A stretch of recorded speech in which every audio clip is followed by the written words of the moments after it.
Welcome friends, SSC exam preparation में आप सभी का स्वागत है। अब हम करेंगे रीजनिंग का chapter counting of figures. Counting of figures में एसएससी में एक या दो क्वेश्चंस कई बार पूछ लिए जाते हैं, पर ये एक ऐसा चैप्टर है जहां पर अगर आपको फिगर काउंटिंग का तरीका पता है तो आप बहुत जल्दी उसको हल कर सकते हैं, लेकिन अगर आपको नहीं पता तो ये आपका बहुत समय खराब कर देता है। तो चलिए स्टार्ट करते हैं। हमारा सबसे फर्स्ट क्वेश्चन है, दिए गए चित्र में कुल कितने वर्ग हैं, और हमें 4 ऑप्शन दिए गए हैं। ये हमारा एक फिगर भी दिया गया, बोल रहा है कि इस फिगर में कुल कितने वर्ग है। तो ये तो आपका एक आसान सा फिगर है, इसमें आप चाहो तो इसे आसानी से काउंटिंग भी कर सकते हो। तो और इस टाइप के क्वेश्चंस इस फिगर से आपको क्वेश्चंस एग्जाम्स में पूछे नहीं जाएंगे, बिकॉज ये बहुत ही ज़्यादा ईजी है। पर ये हमने आपको क्वेश्चन दिया क्यों है, ताकि आप इसे आसानी से समझ सके। हम एक छोटे से क्वेश्चन से शुरू कर रहे हैं ताकि इसे आसानी से समझा जा सके। तो हम इस फिगर में इस टाइप के जब भी फिगर्स आए और इसमें हमें काउंटिंग करने हो तो सबसे पहले हम इसके रो और कॉलम्स के नंबर्स काउंट कर लेते हैं। तो हमारा रो देख रहे हैं कि कॉलम देख रहे हैं 1 और 2 कॉलम है, रो भी है 1 और 2। तो हम देख रहे हैं ये हमारा n इंटू एन के फॉर्म में, यानी कि रो भी सेम है एंड कॉलम भी सेम है। तो जब रो एंड कॉलम सेम होते हैं तो हम इसमें n का स्क्वायर कर देते हैं। तो n का स्क्वायर करते कैसे हैं, n का स्क्वायर यानी कि नहीं 2 का स्क्वायर नहीं, n बिकॉज 2 है तो 2 का स्क्वायर नहीं, जितने रो या फिर जितने कॉलम से सबके स्क्वायर का सम, यानी कि 1 और 2 कॉलम से हम देख रहे हैं या फिर 2 रोज भी हैं, तो 1 का स्क्वायर प्लस 2 का स्क्वायर करने होंगे। तो ये हो गया 1 प्लस 4 यानी कि 5। आप इसे चाहो तो इसे आसानी से काउंट कर सकते हो। ये हमारा एक स्क्वायर, ये एक स्क्वायर, 1 2 3 4 एंड एक ये बड़ा वाला स्क्वायर 5। तो हमने इसमें किया क्या, इसमें हमने कुछ भी नहीं किया, हमसे पूछ रहे थे इसमें कुल कितने वर्ग हैं।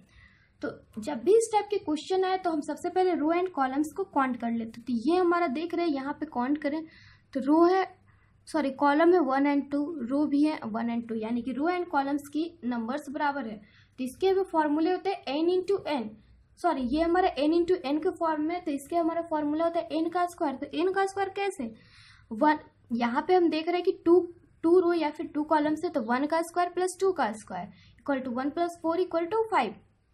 नेक्स्ट क्वेश्चन देखते हैं, हमारा क्वेश्चन नंबर 2, दिए गए चित्र में कुल कितने वर्ग है, उसके बाद 4 ऑप्शंस दिए गए। ये भी हमारा क्वेश्चन पूछ रहा है कि ये हमारा एक फिगर दिया गया, ये आप देख रहे हैं पिछले क्वेश्चन से थोड़ा सा बड़ा दिए गया, इसमें आपको काउंट करने में थोड़ा सा ज़्यादा दिक्कत होगी। अगर आप इसे काउंट करें तो शायद कि आपको एक एक करके गिनने में आपको बहुत ज़्यादा समय बर्बाद कर ले, आपको बहुत ज़्यादा टाइम की दिक्कत हो जाए, बहुत ज़्यादा टाइम लग जाए, और आपको बहुत ज़्यादा टफ भी हो सकता है इसको गिनने में, और हो सकता है कि आपको सही सही आंसर्स भी नहीं मिले। तो हम इसको एक ऐसे ट्रिक्स बता रहे हैं जैसा कि हमने आपको पिछले ट्रिक्स में भी बताया, जिससे कि आपको ये क्वेश्चन का सही आंसर भी निकाला जा सकता है। तो हम इसमें करेंगे क्या, इसमें हम कुछ भी नहीं करेंगे। हमारा ये दिया गया है कि इस फिगर में हम देख रहे हैं कि रो 3 है, कॉलम 3 है, 1 2 और 3। हम आपको बोले कि इस टाइप के क्वेश्चन में रो एंड कॉलम्स काउंट करते हैं, तो 1 2 और 3 कॉलम्स हो गए। उसके बाद उसी तरह से रो कितने हो गए, तो 1 2 और 3 कॉलम्स, 1 2 और 3 एंड रो भी 1 2 और 3 हो गए। तो ये भी हमारा n इंटू एन के फॉर्म में, तो हम इसमें भी रोज एंड कॉलम्स को काउंट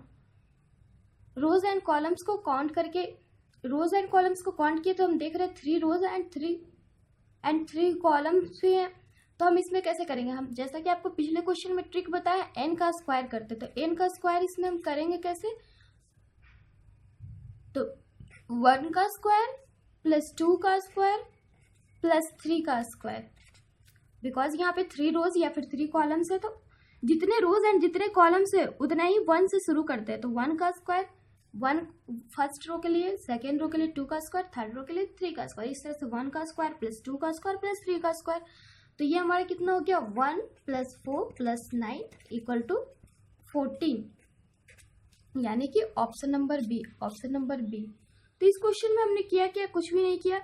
इसमें भी हमारा पिछले क्वेश्चन टाइप का ही रो एंड कॉलम से सेम थे, जब भी रो एंड कॉलम से सेम हो तो हमें बस इसके स्क्वायर करने होते हैं। तो यहाँ पे हम देख रहे थे 3 कॉलम्स एंड 3 रोज है, तो 1 का स्क्वायर प्लस 2 का स्क्वायर प्लस 3 का स्क्वायर यानी कि 14। अगर आप चाहे तो इसे आप काउंट करके भी देख सकते हो, 1 2 3 4 5 6 7 8 9, उसके बाद ये आपका बड़ा वाला 10, फिर ये यहाँ से शुरू करेंगे ये वाला हमारा पार्ट 11, फिर ये वाला पार्ट शुरू करेंगे 12, फिर से ये वाला पार्ट शुरू करेंगे 13, फिर ये वाला पार्ट शुरू करेंगे तो 14, इस तरह से 14 स्क्वायर, यानी कि ऑप्शन नंबर डी। नेक्स्ट है हमारा क्वेश्चन नंबर 3। ये भी हमारा पिछले क्वेश्चन टाइप का ही पूछ रहा है कि दिए गए चित्र में वर्गों की संख्या कितनी है, उसके बाद 4 ऑप्शन दिए गए। ये आप देख रहे हैं कि ये आपका बहुत थोड़ा क्या बहुत ही ज्यादा टफ है। अगर आप इसमें स्क्वायर्स के नंबर्स काउंट करने शुरू कर दे तो हो सकता है कि आपका काउंट हो ही ना, बहुत ज्यादा मुश्किल है और आंसर भी गलत आ सकता है। तो इसके लिए अगर आपके इतने बड़े क्वेश्चन पूछे जाए तो क्या हम इसे काउंट करेंगे? नहीं, इसके जो फॉर्मूले उसे हम यूज करेंगे। इसमें भी हम रो एंड कॉलम्स को काउंट करेंगे तो 1 2 3 4 एंड 5 कॉलम से 1 2 3 4 एंड 5 रोज भी हैं। तो हम इसमें क्या करेंगे 5 रो एंड 5 कॉलम से, यानी कि n इंटू एन के फॉर्म में ये भी है। तो इसमें भी हमें n का स्क्वायर करना है। तो n का स्क्वायर करेंगे कैसे?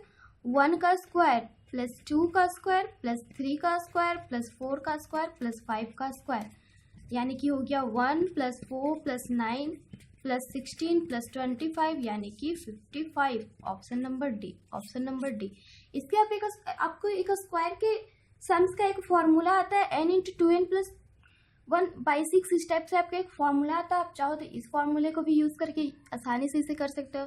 तो इस तरह से ये हमारा आंसर आएगा 55। अब आप अगर इसे काउंट करने शुरू करें तो आपको हो सकता है प्रॉब्लम्स हो जाए, जैसे 1 2 3 4 5 1 6 7 8 9 10 11 12 13 14 15 16 17 18 19 20 21 22 23 24 25, एक ये बड़ा वाला 26, फिर एक ये लेंगे 27 28 29। इस तरह से अगर आप इसे लेते जाए तो आपका ये बहुत ज़्यादा टफ हो जाएगा और शायद आपका आंसर भी नहीं आए।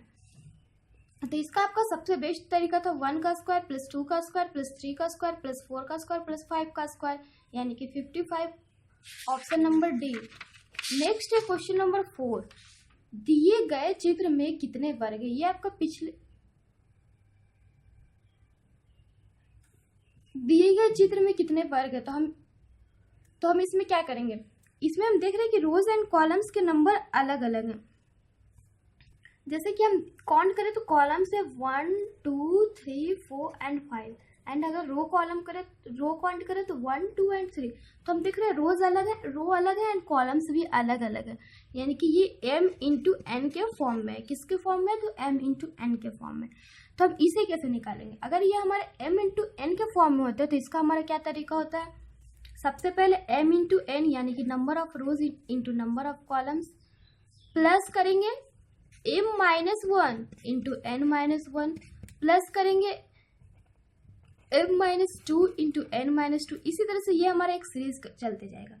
तो हम अगर इस सीरीज के अनुसार चले तो यहाँ पे हम देख रहे हैं कि हमारा 5 कॉलम्स है एंड 3 रोज है। तो हम इसे क्या करेंगे 5 मल्टीप्लाई बाई 3। उसी तरह से m minus 1 into n minus 1 है तो 5 माइनस 1 इंटू 3 माइनस 1। इस तरह से हम तब तक करते जाएंगे जब तक कि हमारा 0 नहीं आ जाए। उसी तरह से अगर हम करें तो ये 5 माइनस 2 3 माइनस 2, तो ये हमारा कितना हो गया 5 इंटू 3 यानी कि 15 plus 5 minus 1 4 into 2 plus 3 into 1। उसके बाद अगर हम इसके आगे चले जाए 5 माइनस 3 माइनस 3, तो इसके बाद हमारा 0 आ जाएगा एंड 0 का हमारा कोई वैल्यू नहीं है। 0 से अगर मल्टीप्लाई करें तो 0 ही आएगा। तो हमें इसे तब तक करना होता है जब तक कि हमारा 0 आ ना जाए। तो हम देख रहे हैं कि 3 इंटू 1 के बाद हमारा 0 आ जाए, तो हम बस इतना तक ही करेंगे। तो 15 प्लस 8 प्लस 6, इस तरह से ये हमारा हो गया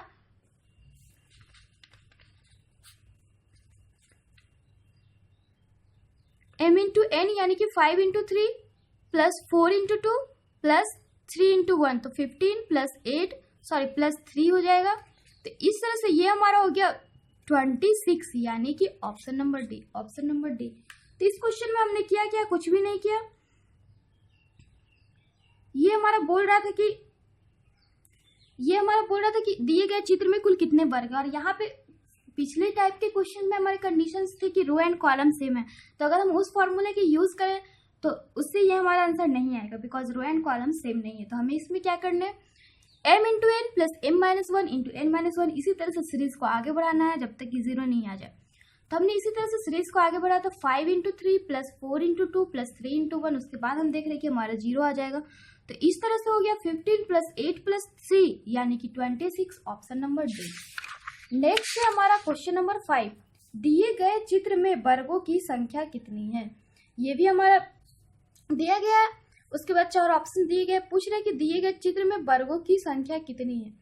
तो हम इसे कैसे निकालेंगे, इसमें भी हम देख रहे कि इस फिगर से हमें कोई मतलब ही नहीं होनी चाहिए, बिकॉज इस फिगर से हमारा कोई स्क्वायर का लेना देना नहीं है, बिकॉज ये एक ट्रायंगल है। तो हम इस फिगर को अगर हटा के देखें, इस फिगर को हटा दें, यहाँ से हटा के देखें, तो ये हमारा देख रहे हैं रो एंड कॉलम्स को काउंट करें तो 1 2 3 4 एंड 5 कॉलम्स है एंड रोज बस 2 है, यानी कि 5×2 के फॉर्म में।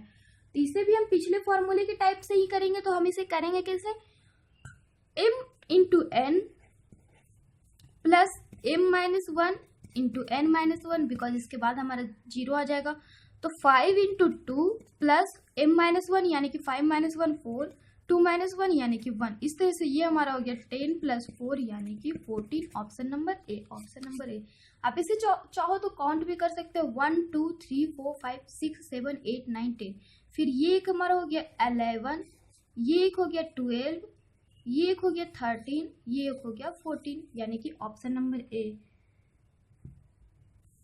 तो हमने इसमें क्या किया, ये हमारा बोल रहा था कि रो एंड कॉलम्स अगर डिफरेंट हो, यानी कि अगर m×n के फॉर्म में हो, तो हम इसे m×n plus m-1 into n-1, इसी तरह से इसके सीरीज को बढ़ाते जाना। तो ये हमारा हो जाएगा 5×2 प्लस 4×1 यानी कि 10 प्लस 4 यानी कि 14, ऑप्शन नंबर ए। तो आपने देखा दोस्तों, अगर हम इसे बाय ट्रिक सॉल्व करें तो हमें काउंटिंग के क्वेश्चंस को आसानी से सॉल्व कर सकते हैं, बट अगर हम ट्रिक्स का नहीं यूज करें तो अगर हम इसे काउंट करना चाहें तो हमें किसी क्वेश्चंस में प्रॉब्लम्स भी हो सकती है। तो इसलिए हमें ट्रिक्स की बहुत ज़्यादा ज़रूरत है। तो आप हमारे ट्रिक्स देखें, अगर आपको हमारा ट्रिक्स पसंद आए तो उसे लाइक करें। तो आज के लिए बस इतना ही, ऐसे ही और भी ट्रिक्स और भी हमारे वीडियोज़ के लिए हमारे चैनल के साथ बने रहिए। अगर आपको हमारा चैनल पसंद आए, अगर आपको हमारा ये वीडियो पसंद आए तो उसे लाइक करें, उसे सब्सक्राइब करें, ताकि हम जो भी अपडेट्स करते रहें उसके आपको नोटिफिकेशंस मिलते रहें। Then bye and take care.